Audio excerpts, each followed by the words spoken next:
Well, howdy there, Internet people. It's Belle again. So today, we're going to talk about GOP budget headlines, confusion, and questions.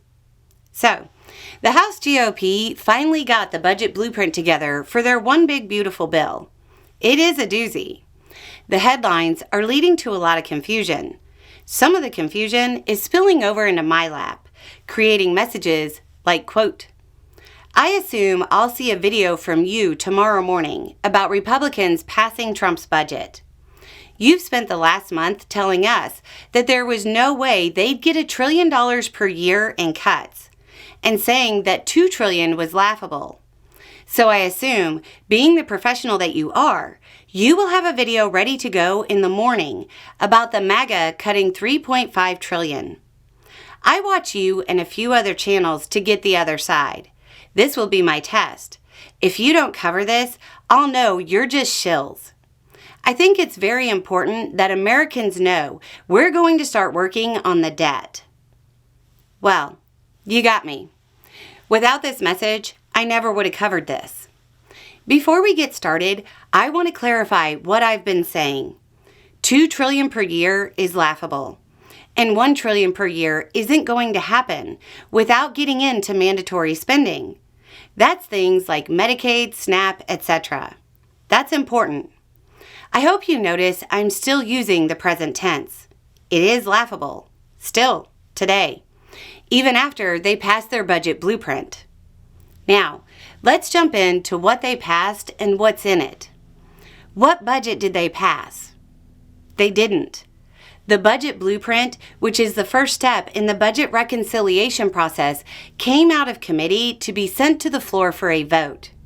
This is basically writing out what they want to accomplish, not actually accomplishing it.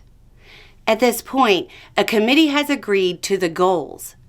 There will be an explainer video below on the budget reconciliation process. What's in it? The promise of $3.5 trillion in cuts. Again, they haven't passed those cuts yet. That's the goal.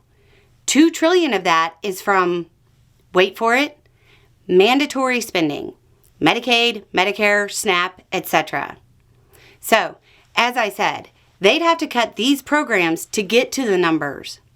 I know, but they still got $1.5 trillion from discretionary spending. That's right between $1 and $2 trillion per year, which I said they couldn't get to. I guess I'll have to eat humble pie on that one. Except, that isn't $1.5 trillion per year. It's $1.5 trillion over 10 years, which I'm pretty sure is how I said they'd try to make people think they hit Elon's goal, or Trump's goal, or whatever. So it's $150 billion per year in discretionary spending being cut, less than 1/10 of that laughable $2 trillion per year number. Even once they got to cutting mandatory spending, they still couldn't do it, or even come close. But wait, there's more. They're so uncertain about whether or not they'll actually hit these numbers. There's a provision in it to reduce the tax cuts by whatever they miss the numbers by. But wait, there's even more. I haven't actually seen anything saying this is going to work on the debt, even in right-wing media, because it doesn't.